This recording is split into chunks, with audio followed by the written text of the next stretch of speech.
বঙাইগাঁৱৰ শীতলঘটিত চাঞ্চল্যকৰ ঘটনা নিজ গৃহতে উদ্ধাৰ এজন লোকৰ অৰ্ধগলিত মৃতদেহ লোকজনৰ নাম ৰবেন ৰায় বয়স 40 শীতলঘটিৰ চেদামাৰা গাঁৱত এই ঘটনা সংঘটিত হৈছে লোকজনৰ লগত নাথাকে আন কোনো লোক হাবিৰ মাজত এটা উৱলি যোৱা ঘৰত বাস কৰিছিল লোকজনে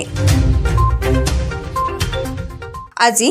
দুৰ্গন্ধ ওলোৱাত স্থানীয় লোকে বিছনাত পৰি থকা অৱস্থাত লোকজনৰ অৰ্ধগলিত মৃতদেহ প্ৰত্যক্ষ কৰে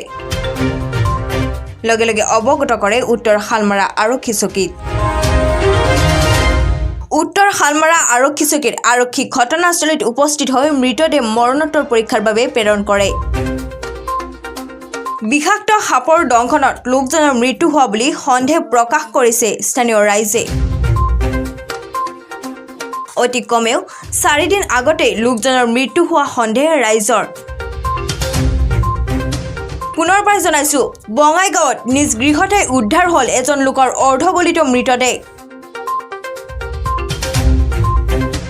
লোকজনৰ নাম ৰবেন ৰায় বয়স 40 শীতলঘটিৰ চেদামাৰা গাঁৱত এই ঘটনা সংঘটিত হৈছে লোকজনৰ লগত নাথাকে আন কোনো লোক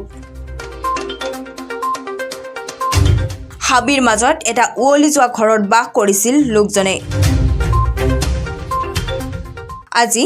দুৰ্গন্ধ ওলোৱাত স্থানীয় লোকে বিছনাত পৰি থকা অৱস্থাত লোকজনৰ অৰ্ধগলিত মৃতদেহ প্ৰত্যক্ষ কৰে লগে লগে অৱগত কৰে উত্তৰ শালমাৰা আৰক্ষী চকীত উত্তৰ শালমাৰা আৰক্ষী চকীৰ আৰক্ষী ঘটনাস্থলীত উপস্থিত হৈ মৃতদেহ মৰণোত্তৰ পৰীক্ষাৰ বাবে প্ৰেৰণ কৰে